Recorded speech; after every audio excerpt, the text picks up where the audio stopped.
مضمون گمراہ کے 12ویں ایپیسوڈ میں خدا کے خادم پاسٹر مبارک متی کی طرف سے آپ سب بائبل لرننگ چینل دیکھنے سننے والوں کو خوش آمدید۔ تو میرے عزیزوں، مضمون گمراہ کے 12ویں ایپیسوڈ میں جو آج ہم سیکھنے کو ہیں وہ کلام خدا میں سے ہم دیکھتے ہیں جس آیت کا ہم نے انتخاب کیا، پیدائش اس کا 3 باب اس کی پہلی آیت ہے،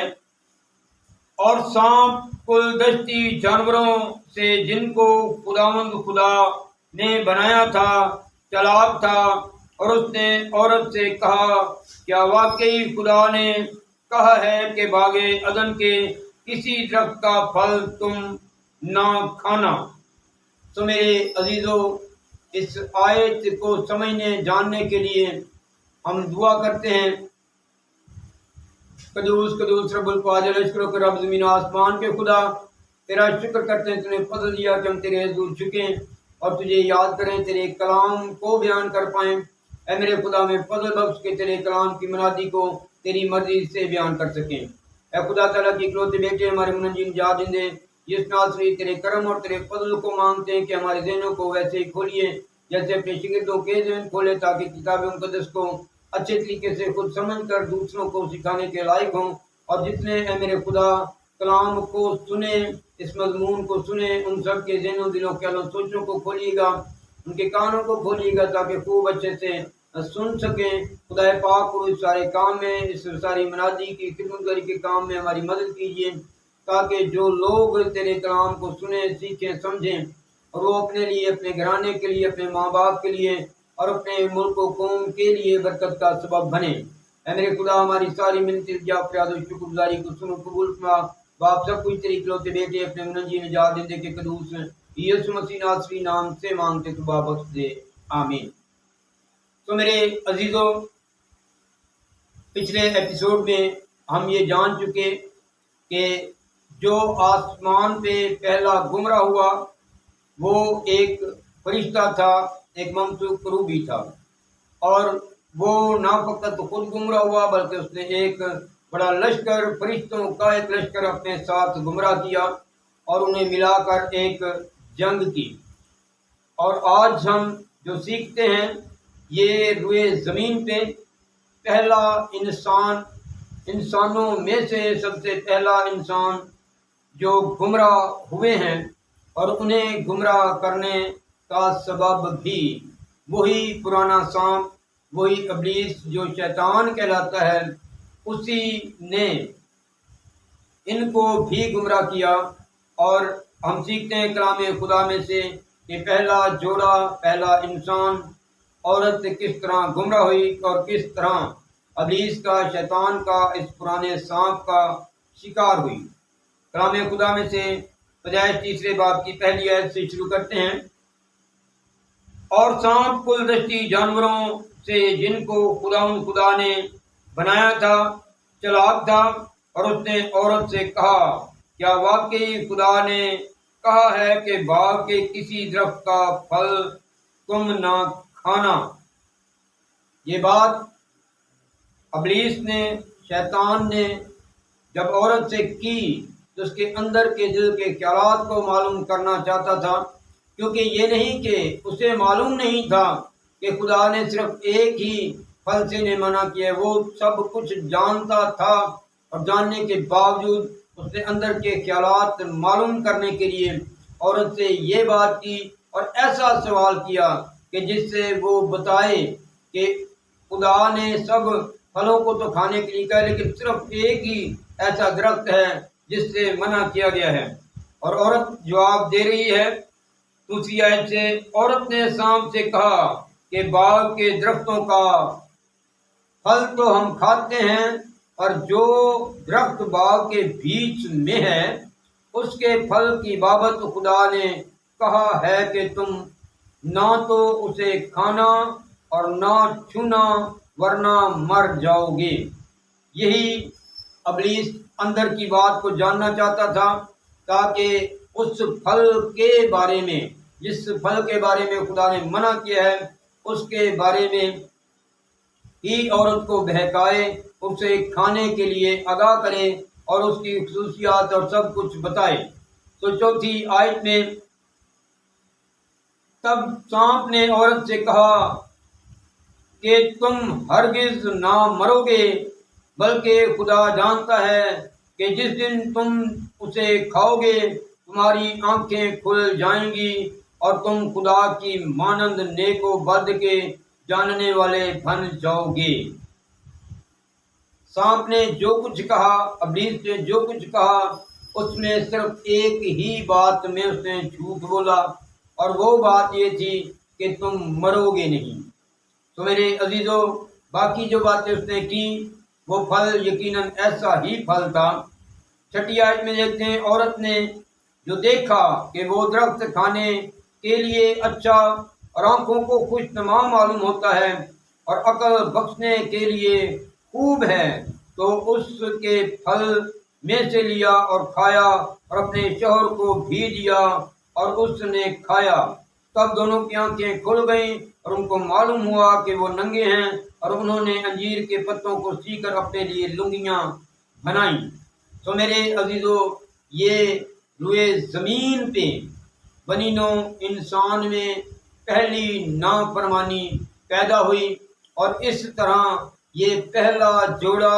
جسے خدا نے بڑی محبت سے، بڑے پیار سے اپنی ہی شکل و شبیہ پہ، اپنی صورت پہ انہیں بنایا تھا، انہیں پیدا کیا تھا، وہ گمراہ ہوئے اور انہوں نے خدا کی نافرمانی کی اور خدا کے حکم کو توڑ دیا۔ اس طرح یہ گمراہی روئے زمین کے اوپر آئی اور انسان میں پھیلتی گئی، کیونکہ اس کے بعد جتنے بھی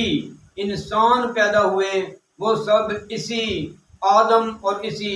ہوا کی اولاد میں سے ہیں، اور انہی سے روئے زمین کے اوپر بنی نوع انسان بڑھتے گئے، اور ان کے بلڈ، ان کے خون کے اندر یہ جو نافرمانی تھی، یہ نافرمانی ان کے بدنوں کے اندر عروج کرنے لگی، ان کے بدنوں کے اندر، ان کے جسم و جانوں کے اندر، ان کے دلوں ذہنوں خیالوں کے اوپر حکومت کرنے لگی، اور یہ نافرمانی کے قبضہ میں آئے اور گمراہی کا ایسا شکار ہوئے کہ بنی نوع انسان کے اندر یہ گمراہی اور یہ نافرمانی پھیلتی گئی، اور اس کا بیج ڈالنے والا ابلیس شیطان ہی تھا، جو آج تک اپنے اس کام میں مصروف عمل ہے اور روئے زمین پہ بنی نوع انسان کے اندر نافرمانی کا، کڑواہٹ کا اور خدا سے جدائی کا اور خدا کے خلاف چلنے کا بیج ڈالتا ہی رہتا ہے، خیالات پیدا کرتا ہے، سوچیں پیدا کرتا ہے، دل کے اندر برائیوں کو پیدا کرتا رہتا ہے، اور بنی نوع انسان جسے خدا بار بار تنبیہ کرتا ہے اور بار بار نصیحت کرتا ہے، اور کلام خدا اسے یہ تلقین کرتا ہے، اور کلام خدا میں لکھا ہے کہ ابلیس کو موقع نہ دو۔ جب اس عورت نے ابلیس کو موقع دیا، اس نے بات کی، پھر اس سے بات کی، اور یہ سوال و جواب کا سلسلہ جاری ہوا، اور اس سوال و جواب کے سلسلے میں عورت کو شیطان بہکانے میں کامیاب ہوا، اور وہ پھل کھلانے میں یہ جھوٹ بول کر کامیاب ہوا کہ تم مرو گے نہیں، اور اسی پھل کے کھانے کے سبب سے، کیونکہ خدا نے جو کہہ دیا تھا اس کا پورا ہونا ضرور تھا۔ خدا نے کہا تھا جس روز تم نے اس پھل میں سے کھایا تم مر جاؤ گے۔ سو ابلیس نے جھوٹ بولا کہ تم مرو گے نہیں بلکہ خدا کی مانند ہو جاؤ گے۔ تو وہ خود تو نافرمان تھا، وہ خود تو گمراہ تھا، گمراہ ہے اور گمراہ ہی رہے گا۔ اب اس نے بنی نوع انسان کو بھی گمراہ کر دیا، یہ جھوٹ بول کر کہ تم مرو گے نہیں۔ اور خدا کا کلام جو ازل سے ابد تک سچا ہے اور پورا ہوتا ہے اور ہوتا ہی رہے گا، اور ضرور ہے کہ ہر چیز آسمان اور زمین تو ٹل سکتی ہے، لیکن خدا کے کلام کی باتیں ہرگز نہ ٹلیں گی، نہ ٹلتی ہیں، ہمیشہ پوری ہوتی ہیں، ہمیشہ پوری ہوتی رہیں گی۔ اور جیسا خدا نے کہا تھا جس روز تم نے یہ پھل کھایا تم اسی روز مرو گے۔ تو آدم اور حوا کی زندگی کے اندر خدا نے دوسرا دن نہیں آنے دیا۔ جس دن انہوں نے کھایا اسی دن وہ مر گئے۔ اس کا سبب یہ ہے کہ کلام خدا میں ہمیں ملتا ہے کہ خدا کی نگاہ میں ایک دن 1000 برس کے برابر ہے اور 1000 برس ایک دن کے برابر ہیں۔ اور دوسرا دن ان کی زندگی میں تب آتا اگر وہ 1000 سال گزر جانے کے بعد دوسرے دن خدا کے دوسرے دن میں قدم رکھتے، دوسرے دن کی ان کی زندگی شروع ہوتی۔ اس سے پیشتر کہ ان کی زندگی کے 1000 برس پورے ہوتے، خدا نے جس روز انہوں نے وہ پھل کھایا اسی اپنے ایک دن کے اندر اندر ہی ان دونوں کو مار دیا۔ کلام خدا میں باقاعدہ آدم کی کل عمر لکھی ہوئی ہے کہ آدم کتنے سال جیتا رہا، لیکن آدم کی ساری کل عمر ڈال کر بھی 1000 برس نہیں ہوئی، اور روئے زمین پہ کوئی بھی ایسا انسان ہمیں نہیں ملتا جس کی زندگی 1000 برس ہو۔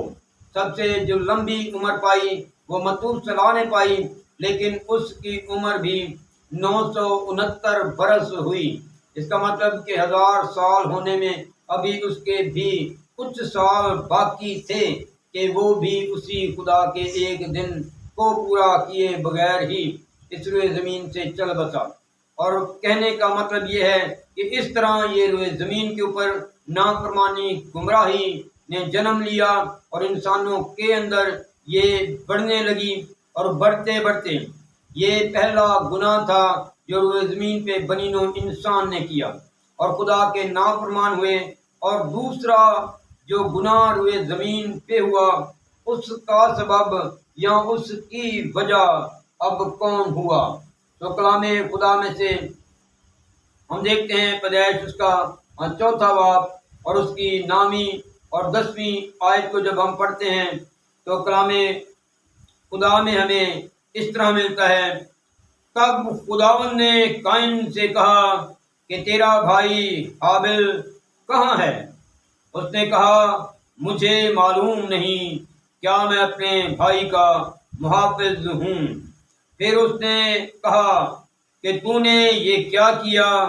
تیرے بھائی کا خون زمین سے مجھے پکارتا ہے، اور اب تو زمین کی طرف سے لعنتی ہوا جس نے اپنا منہ پسارا کہ تیرے ہاتھ سے تیرے بھائی کا خون لے۔ جس نے اپنا منہ پسارا کہ تیرے ہاتھ سے تیرے بھائی کا خون لے۔ تو دوسرے گناہ کا سبب ہمیں دکھائی دیتا ہے کہ زمین بن رہی ہے۔ زمین نے اپنا منہ پسارا کہ بھائی کے ہاتھ سے بھائی کا خون لے، اور اس طرح روئے زمین کے اوپر پہلا قتل ہوا، اور یہ پہلا قتل بھائی نے بھائی کا کیا۔ اور قتل کرنے کے بعد اس نے اسے کہاں رکھا، کہاں چھپایا، کیا قائن نہیں جانتا تھا؟ وہ جانتا تھا، جانتا ضرور تھا۔ جب خدا نے اس سے پوچھا تو اس نے کہا کہ مجھے نہیں معلوم کہ وہ کہاں ہے، کیا میں اپنے بھائی کا محافظ ہوں؟ تو میرے عزیزو، آج بھی گناہ کر کے انسان اس کا اقرار نہیں کرتا بلکہ اسے چھپاتا ہے۔ جس طرح قائن نے اپنے بھائی کا قتل کرنے کے بعد اس کی لاش کو چھپا دیا، اور جب خدا نے پوچھا کہ وہ کہاں ہے تو اس نے اقرار نہیں کیا کہ میں نے یہ کر دیا، مجھ سے یہ ہو گیا، جیسا ابتدا میں ہوا کہ جب حوا نے پھل تو کھا لیا، آدم نے بھی کھا لیا، جب ان سے پوچھا گیا تو انہوں نے اقرار نہیں کیا بلکہ یہ کہہ کر انکار کر دیا کہ میں نے نہیں کھایا۔ حوا نے یہ کہہ کے انکار کیا کہ میں نے نہیں کھایا، بلکہ شیطان نے مجھے بہکایا تو میں نے کھایا۔ اور آدم نے تو صاف صاف اس عورت کو بلکہ ساتھ ساتھ خدا کو بھی اس گناہ میں شامل کر دیا کہ جس عورت کو تو نے مجھے بنا کر دیا تھا اسی عورت نے، یعنی تو نہ یہ مجھے عورت بنا کر دیتا تو نہ یہ مجھے کہتی اور نہ میں کھاتا۔ تو اس طریقے سے آج بھی آدم کی نسل انسان کے اندر یہ ساری چیزیں پائی جاتی ہیں کہ وہ اپنا گناہ نہیں مانتے بلکہ کسی نہ کسی کو اپنے گناہ میں ضرور شامل کرتے ہیں۔ وہ یہی کہہ کر اس گناہ کا انکار کر دیتے ہیں کہ میں نے یہ نہیں کیا، فلاں کی وجہ سے، فلاں کے کہنے کے، فلاں کے سبب سے یہ گناہ ہوا ہے۔ تو میرے عزیزوں، پھل کھانے کا سبب وہی تھا جو پہلے ایپیسوڈ میں ان چیزوں کا بیان کر چکا ہوں۔ ان میں سب سے بڑی وجہ جو تھی یہ لالچ تھا۔ یہ لالچ ہی کے سبب سے انہوں نے پھل کھایا کہ ہم خدا کی مانند ہو جائیں گے، ہم نیک و بد کی پہچان کرنے لگ پڑیں گے، ہم بڑے عقل مند ہو جائیں گے، ہماری عقل بڑھ جائے گی۔ اور کیا پہلے عقل کم تھی؟ عزیزو، خدا نے انہیں عقل مند ہی بنایا تھا۔ میں اکثر ایپیسوڈ میں بتا چکا ہوں کہ آدم وہ آدم ہے جس نے تمام جتنے بھی جاندار ہیں ان سب کے نام رکھے، اور اس کا جب اپریٹ خدا نے کیا، جب اسے گہری نیند دے کر اس کی پسلی میں سے پسلی کو نکالا اور ہوا بنا کر اس کے سامنے لایا،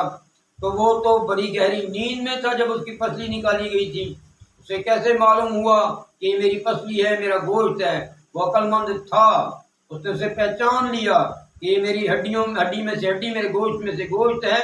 اور یہ نر سے نکلی ہوئی ہے، یہ مجھ سے نکلی ہے، یہ نر سے نکلی اس لیے ناری کہلائے گی۔ تو میرے عزیزوں، عقل تو تھی، خدا نے عقل تو بخشی تھی، لیکن اب یہ اضافی عقل چاہتے تھے جو ابلیس کے بہکاوے میں آ کر انہوں نے وہ پھل کو لیا، اور پہلے اسے دیکھا، پھل کو دیکھا، اور دیکھنے سے ان کے اندر یہ خواہش پیدا ہوئی کہ آنکھوں کو خوشنما معلوم ہوتا ہے اور عقل بخشنے کے لیے اچھا ہے، تو انہوں نے یہ اور زیادہ ایکسٹرا عقل لینے کے لیے سب کچھ کیا۔ آج بھی جو لوگ لالچ میں آتے ہیں وہ ایکسٹرا چیزوں کو حاصل کرنے کے لیے اور ایکسٹرا عقل مند ہونے کے لیے جب کرتے ہیں تو اسی طرح وہ لالچ میں آ کر گمراہ ہوتے ہیں اور خدا کی قربت سے باہر نکل جاتے ہیں۔ تو میرے عزیزوں، پہلا قتل جو روئے زمین پہ ہوا وہ کلام خدا میں صاف واضح ہم نے پڑھا، اور اب تو زمین کی طرف سے لعنتی ہوا جس نے اپنا منہ پسارا کہ تیرے ہاتھ سے تیرے بھائی کا خون لے۔ کا مطلب زمین نے منہ پسارا، زمین نے مانگا اور اس نے یہ کیا۔ اس سے یہ ظاہر ہوتا ہے کہ زمین آج بھی اپنا منہ پسارتی رہتی ہے اور خون کو مانگتی رہتی ہے، اور یہ خون روئے زمین پہ آج بھی جو قتل و غارت ہوتی ہے یہ سب زمین ہی اپنے منہ کو پسارتی اور خون مانگتی ہے، اور بتیرے لوگ تو اپنی جائیداد کو، اپنی زمینوں کو چھوڑ جاتے ہیں۔ جو لوگ لڑائی نہیں کرنا چاہتے، لڑنا نہیں چاہتے،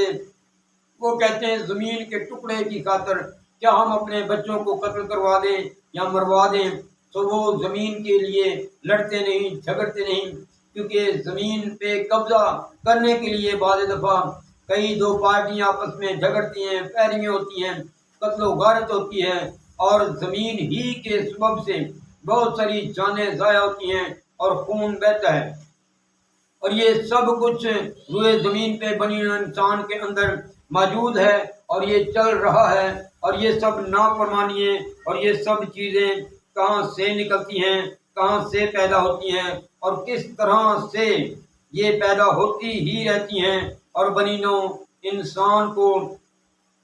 خدا سے گمراہ کرتی ہیں، اور بنی نوع انسان خدا سے گمراہ ہوتا رہتا ہے۔ کلام خدا میں یسوع المسیح نے اس کے بارے میں پہلے سے بتایا یہ سب چیزیں کہاں سے نکلتی ہیں، اور ان چیزوں کی پوری فہرست ہے۔ گمراہ کر دینے کا سبب بہت ساری اور بھی چیزیں ہیں جنہیں ہم پڑھتے ہیں کلام خدا میں سے۔ مقدس متی رسول کی معرفت لکھی گئی یسوع المسیح کی انجیل مقدس، اس کا 15واں باب اور اس کی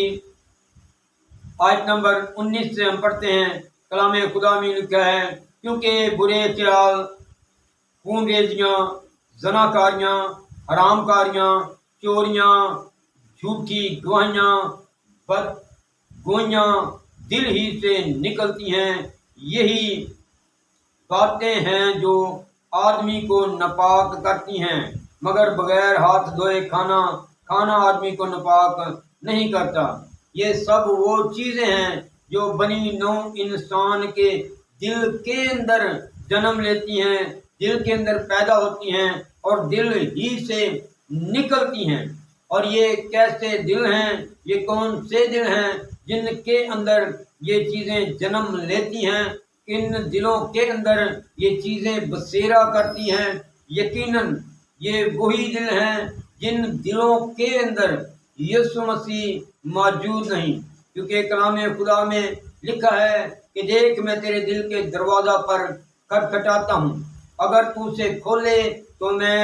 اندر آ کر تیرے ساتھ کھانا کھاؤں گا۔ تو میرے عزیزوں، جو اپنے دل کے دروازے کو یسوع مسیح کے لیے، اپنے منجی کے لیے، خداوند کے لیے نہیں کھولتے، جن دلوں کے اندر یسوع مسیح نہیں بسیرا کرتا، نہیں رہتا، تو پھر ان دلوں کے اندر تاریکی ہوتی ہے، اور جہاں تاریکی ہوتی ہے وہاں تاریکی ہی کی حکومت ہوتی ہے، اور جہاں تاریکی کی حکومت ہوتی ہے وہاں تاریکی کے حکمران بھی موجود ہوتے ہیں۔ اور یہ حکمران وہی ہیں جن کا 11ویں ایپیسوڈ میں ذکر کر چکا ہوں کہ خدا نے انہیں تاریکی کی غاروں کے اندر قید کیا۔ ان غاروں میں ایک ایسی غار ہمارا دل بھی بن سکتا ہے، اگر ہمارا دل خداوند یسوع مسیح کے نور سے، اس کے چہرے سے منور نہیں، اور ہم نے ابھی تک اپنے دل کا دروازہ یسوع مسیح کے لیے، اپنی منجی کے لیے، اپنے نجات دہندے کے لیے، اپنا کفارہ دینے والے کے لیے نہیں کھولا، تو میرے عزیزوں، ہمارے دل کے اندر ابھی تک تاریکی بھری ہے، اور جہاں تاریکی ہے وہاں تاریکی کی حکومت ہے، اور تاریکی کے حکمران ہی وہاں موجود ہے۔ جب وہ موجود ہیں تو وہ ہی ایسی چیزوں کو جنم دیں گے، اور دل کے اندر یہ چیزیں پیدا ہوں گی۔ ان کی تفصیل پھر آپ سن لیں، لکھا ہے کیونکہ برے خیال، خون ریزیاں، زناکاریاں، حرام کاریاں، چوریاں، جھوٹی گواہیاں، بدگوئیاں دل ہی سے نکلتی ہیں۔ یہی باتیں ہیں جو آدمی کو ناپاک کرتی ہیں، مگر بغیر ہاتھ دھوئے کھانا آدمی کو ناپاک نہیں کرتا۔ تو میرے عزیزوں،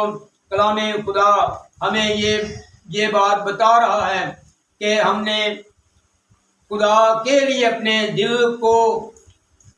کھولنا ہے، اپنے دل کے دروازے کو کھولنا ہے۔ کلام خدا میں لکھا ہے، اے سونے والے جاگ، مردوں میں سے جی اٹھ، تو مسیح کا نور تجھ پہ چمکے گا۔ جب نور ہم پہ چمکے گا تو وہ ہمارے دلوں کی تاریکی کو بھی منور کر دے گا۔ جب تک ہم اپنے خداوند کے لیے اپنے دل کے دروازے کو نہیں کھولتے اور اپنے دل سے خدا کے طالب نہیں ہوتے، تو ہم ابلیس کو موقع دیتے ہیں، جس طرح ابلیس کو ماں حوا نے موقع دیا، اس سے بات چیت کی اور اسے موقع مل گیا کہ اسے بہکائے۔ اسی طرح جب ہم اپنے منجی خداوند کو موقع نہیں دیتے، روح القدس کو موقع نہیں دیتے، خداوند کی قربت میں نہیں آتے، خدا کے حضور جھکتے نہیں، دعا نہیں کرتے اور کلام خدا سے دل نہیں لگاتے، تو ہمارے دلوں کے اندر اندھیرا اور تاریکی ہوتی ہے۔ اسی لیے تاریکی کے حکمران ہمیں آسانی سے گمراہ کرتے ہیں، اور آسانی سے ہم ابلیس کے اس پھندے اور چال میں آ جاتے ہیں۔ اور بہت سارے جو وجوہات میں نے بتائی ہیں کہ گناہ کرنے، گمراہ ہونے کی وجوہات، 10 ایپیسوڈ میں نے اسی گمراہ کے مضمون کے اندر بیان کیے ہیں کہ اس وجہ سے 10 وجوہات میں نے بتائی ہیں گمراہ ہونے کی، اور ان میں لالچ، خدا کے کلام سے دور رہنا اور مختلف وجوہات ہیں جن کے سبب سے بنی نوع انسان گمراہ ہوتا ہے۔ آپ پہلے ایپیسوڈ سے